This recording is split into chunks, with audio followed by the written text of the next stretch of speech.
Imagine a small Italian village surrounded by tall mountains, where the sun rises every morning and bathes the stone houses in golden light. There, everything follows a very calm pace. People wake up early to tend to their crops or feed their animals, chat with each other on their way to work. And in the afternoon they exchange stories in the central square. Each day seems the same as the one before, but for the residents, this tranquility is something precious. In that place, there is a priest named Father Mason, a very important person to everyone. He is known for his generosity and willingness to help those in need. When someone is sick or worried, Father Mason is always ready to offer comfort or a friendly word of advice. It's as though the village has a silent protector, prepared to listen and provide support. Because of the unity among the people, village life is filled with small acts of solidarity. If a neighbor needs flour, someone lends it. If a resident falls ill, someone soon shows up to bring hot soup.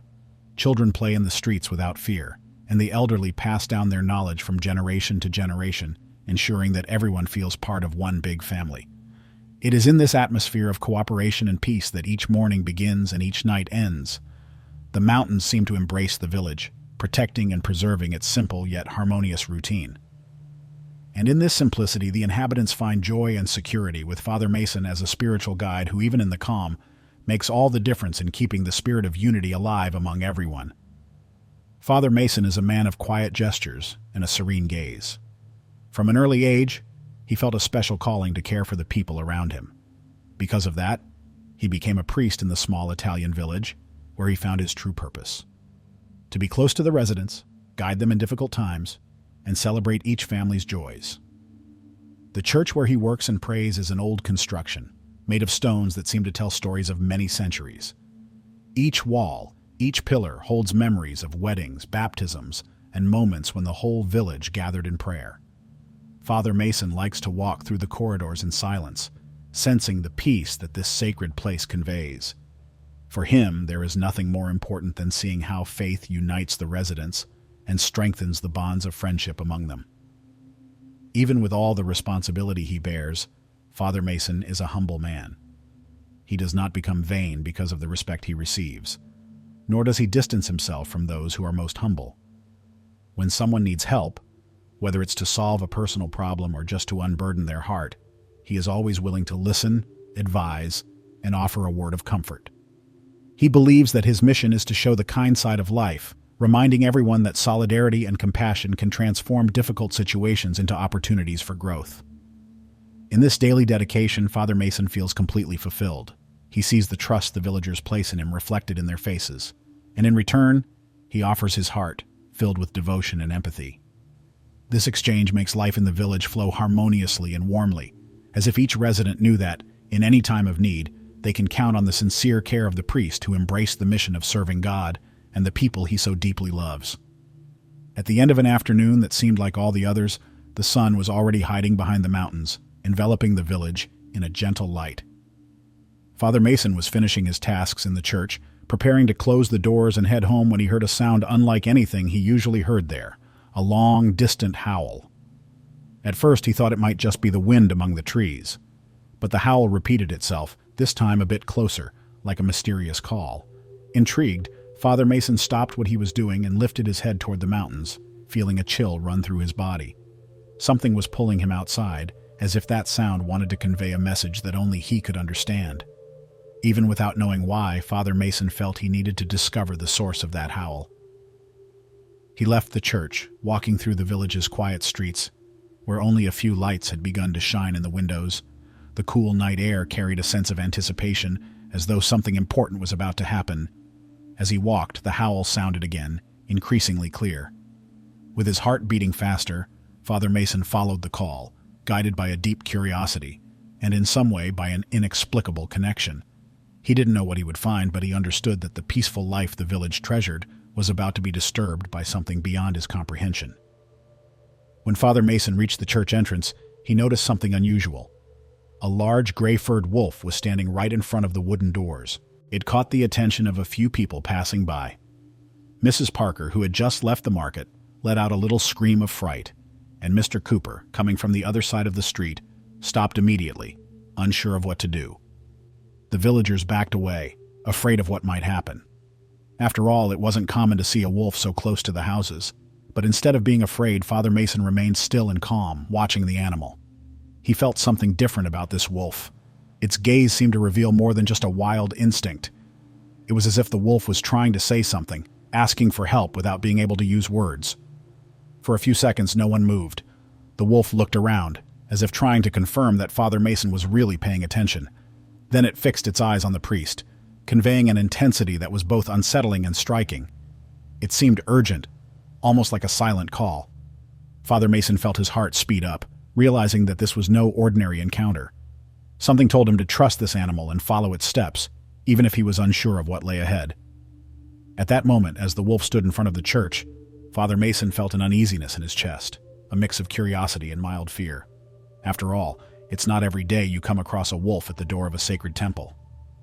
Even so, he remained steady because there was something about that animal that did not inspire terror, but rather a sense of urgency and a need for help. Some villagers, like Mrs. Parker and Mr. Cooper, were still nearby, watching from a distance. Their faces showed astonishment. They feared the wolf might attack because they weren't used to seeing a wild creature so close to their homes. But, to everyone's surprise, Father Mason's stance was serene.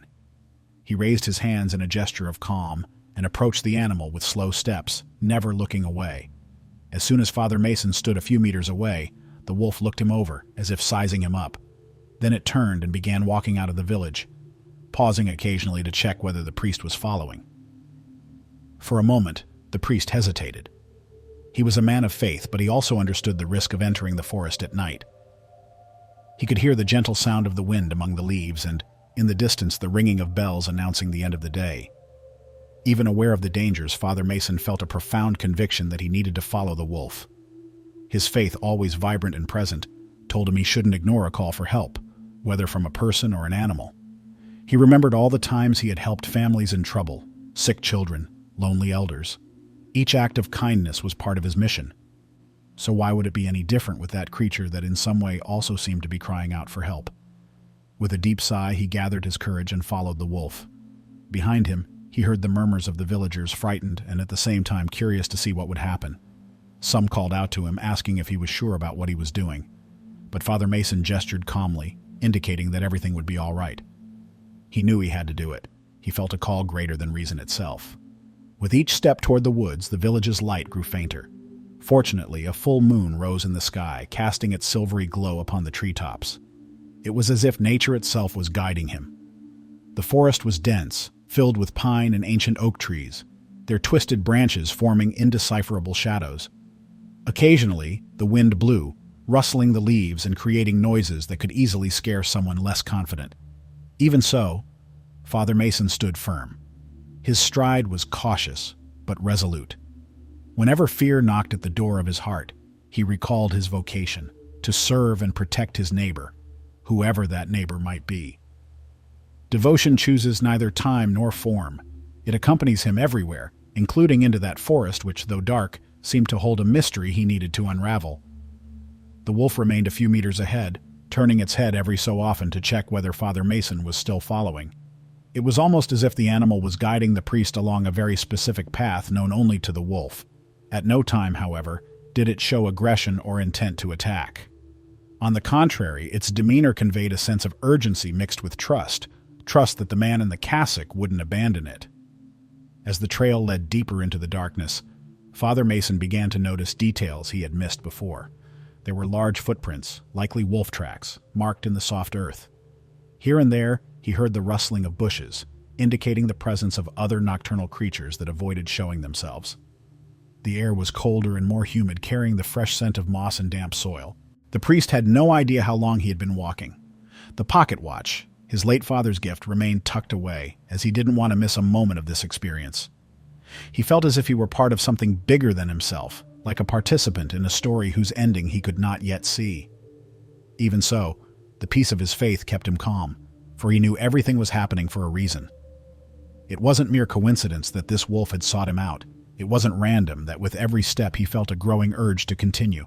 In silence, Father Mason said a brief prayer, asking God to guide him and not let him waver, for he was there to do good, whatever the situation he would find at the end of the path. Then he heard another howl, closer this time, echoing among the trees like a warning or a final call. His heart sped up again, but he did not retreat. He was ready to see what the wolf was so eager to show him.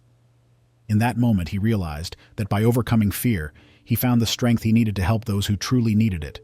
And it was in that unwavering faith that Father Mason took another step, fully entering the heart of the forest, prepared for the unknown that awaited him.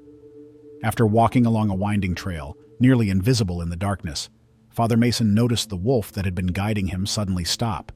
He took a few steps forward and came upon a scene that made him catch his breath. In a clearing, lit by the soft glow of the moon, lay a she-wolf stretched out on the grass, clearly injured. Around her, 4 small pups circled her, frightened and unsure of how to help their mother. The priest approached slowly, keeping a calm demeanor so as not to scare the animals any more than they already were. Up close, he saw the she-wolf had a deep wound on her hind leg.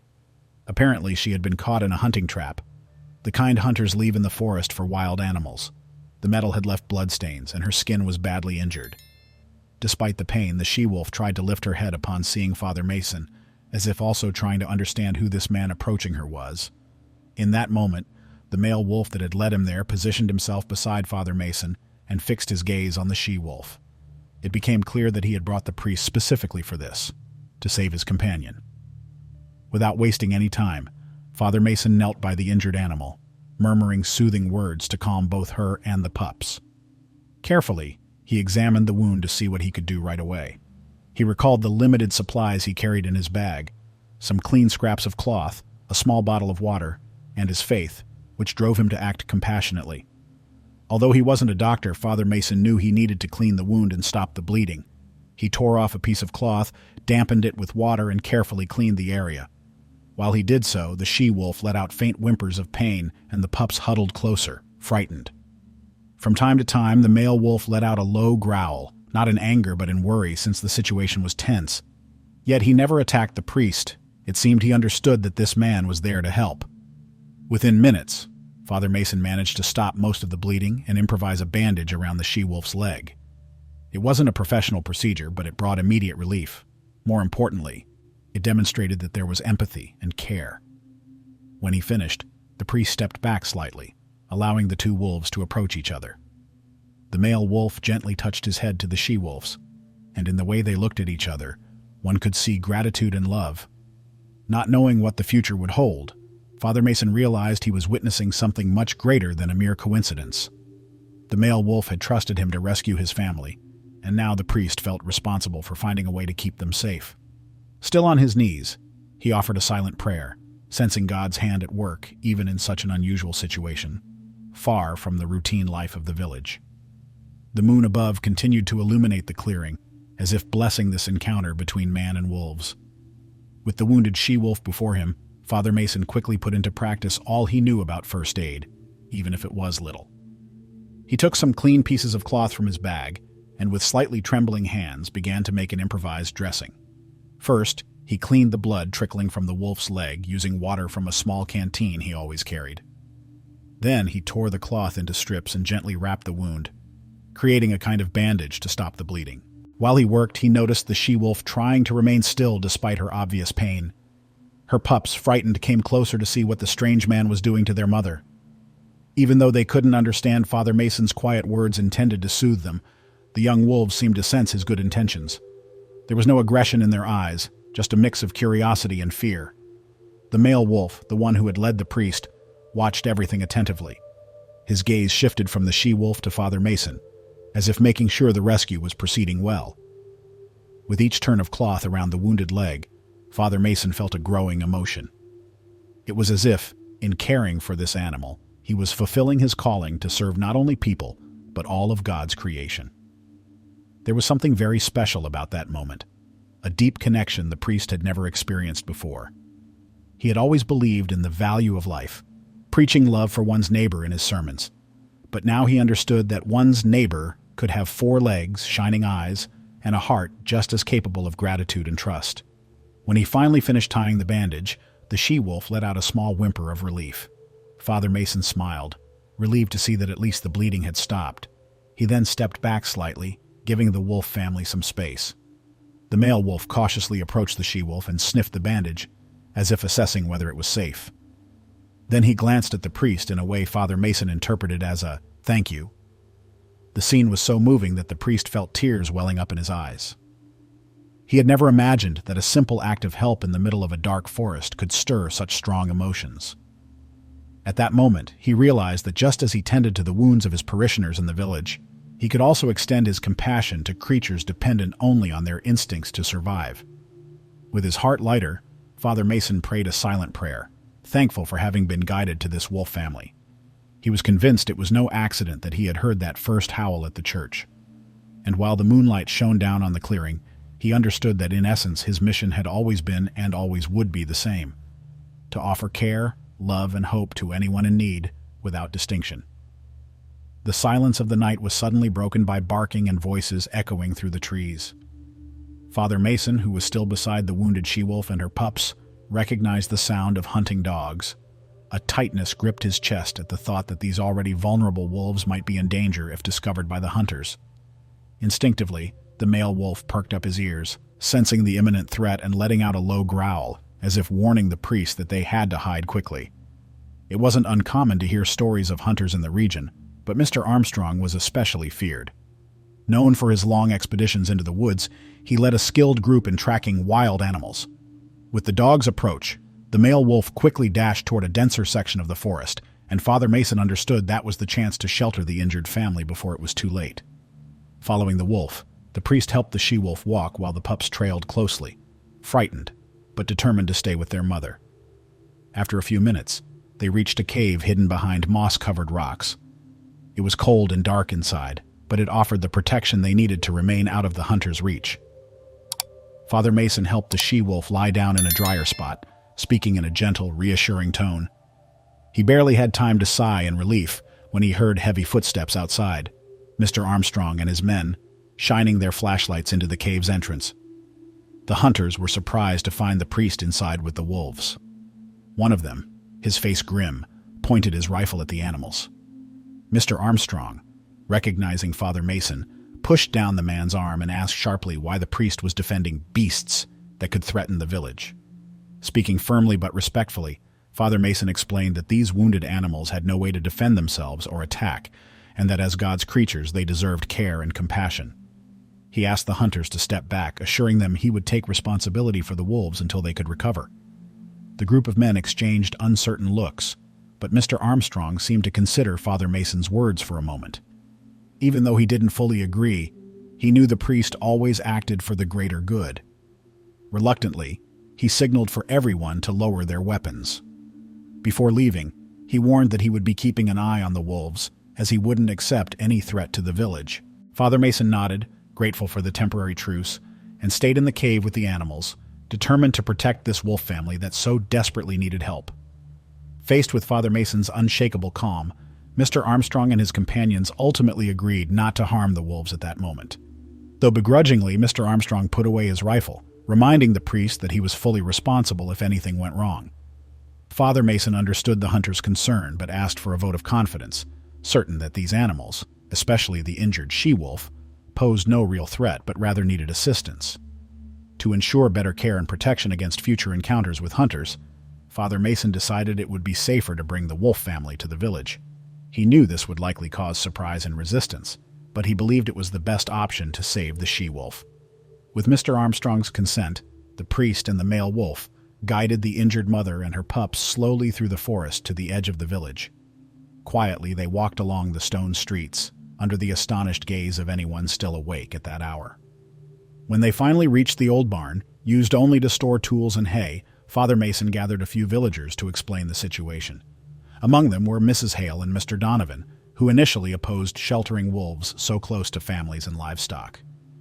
However, the priest's determination and the obvious vulnerability of the she-wolf, who could barely stand, ultimately softened their resistance. In the midst of discussions, a sense of compassion took hold just as Father Mason had hoped. Soon, the news spread. Some residents brought old sheets to line the floor, while others provided bowls of water and scraps of meat to feed the mother and her pups. Gradually, the barn took on the air of an improvised infirmary. Tirelessly, Father Mason cleaned and replaced the bandages on the she-wolf's leg, making sure she felt as little pain as possible. The pups, initially fearful, began to play among themselves once they realized they were safe. Once the initial distrust was overcome, the village united around the idea of saving the she-wolf.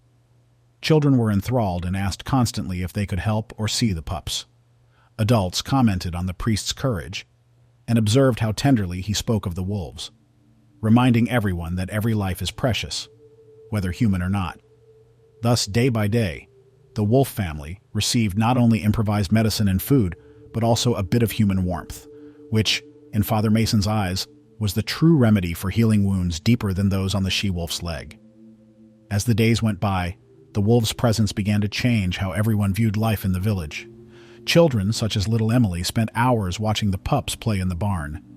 In a simple way, they learned that wild animals are not merely creatures to be feared, but beings that also feel hunger, pain, and fear. With every child's laugh, a small seed of respect for nature took root. The adults, including some who once supported hunting, began to look at those wolves differently. Mr. Armstrong, though still serious, noticed that the pack showed no signs of aggression. The pups, in turn, became somewhat trusting upon seeing that people approached without intending to harm them. Conversations in the square or around bonfires led many villagers to admit they had never considered peacefully coexisting with local wildlife. Thanks to Father Mason, they discovered that compassion and respect can turn conflicts into learning opportunities. Finally, the day arrived when the she-wolf regained her strength. She was able to walk, albeit with some caution. Father Mason realized it no longer made sense to keep her confined in the barn. These were wild animals, and their place was the forest, where they could hunt again and live free. So he invited the village to join him on a farewell walk, as a way to thank the wolves for the lesson in empathy and love they had given everyone. On the appointed morning, a small procession formed. The children, including Emily, carried wildflowers they had gathered from the outskirts of the village. The adults walked in respectful silence, aware they were participating in a special moment. The wolf family walked ahead, led by the male wolf, who glanced back occasionally as if thanking them for all the help. When they reached a clearing near the woods, Father Mason signaled everyone to stop. Then he knelt beside the wolves and offered a prayer of gratitude. His words were simple but full of feeling. He thanked God for the opportunity to learn about the importance of protecting every form of life and asked that each villager continue practicing kindness. Rising to his feet, he felt a great relief in his heart, knowing he had fulfilled his duty. Slowly, the wolves moved away, disappearing into the lush trees as if returning to where they always belonged. Not a single villager spoke as they watched the pack depart. But in the silence, they carried with them the certainty that this experience would remain with them forever. And so, the village, once fearful of wolves, became a place where compassion and respect had room to flourish, like the wildflowers in the children's hands. After the wolves vanished into the forest, the village fell silent for a moment. No one quite knew how to return to routine after experiencing something so special. Gradually, though, people began to look at one another and exchange shy smiles, sensing that something inside them had changed. That very day, Father Mason decided to open the church doors for a small Thanksgiving ceremony. Though modest, it gathered almost all the residents, including those who had feared the wolves. In a calm voice, Father Mason spoke about how each of us can become a source of care for the life around us, whether by helping a neighbor or respecting a wild animal that crosses our path. He explained that protecting God's creation is everyone's responsibility. The villagers listened attentively, recalling the nights when the injured she-wolf rested in the barn and the pups played without fear. They realized that by offering shelter to the wolves, they had discovered a new way of seeing the world. They now knew it was possible to coexist with nature without destroying or fearing what they didn't understand. This experience awakened in the community a greater awareness of the importance of preserving and respecting all forms of life. As he spoke, Father Mason felt his heart warm. He recognized that his vocation as a priest was not limited to caring for people, but extended to all that God had created, helping the wounded she-wolf, facing the village's fears, and finally seeing the pups safely return to the forest. These things made him believe even more in the power of faith and compassion. Time passed, but the story of the wolves was never forgotten. Years later, people still recounted how the arrival of a wolf family transformed the village. Children grew up understanding that animals also have their place in the world and that we should protect their space. Adults, in turn, looked at the mountains not just as barriers, but as part of an environment worthy of care. Thus, the lesson of compassion, respect, and harmony with nature became part of each new generation. And whenever the church bells rang, they reminded everyone that every living being has its own value. Father Mason, with his faith renewed, continued his work as serenely as ever, confident that protecting all creatures is a sacred act. And the village, more united than ever, carried on, certain that its encounter with the wolves had sown seeds of love and hope that would never cease to bloom. And that's how our story ends, showing how faith and compassion can unite people and animals in such a special way. If you enjoyed this video, leave your comment below sharing what you thought and which part touched your heart the most. Don't forget to leave your like, as it really helps us, and to subscribe to the channel so you can keep following content like this. Thank you for watching, and see you next time.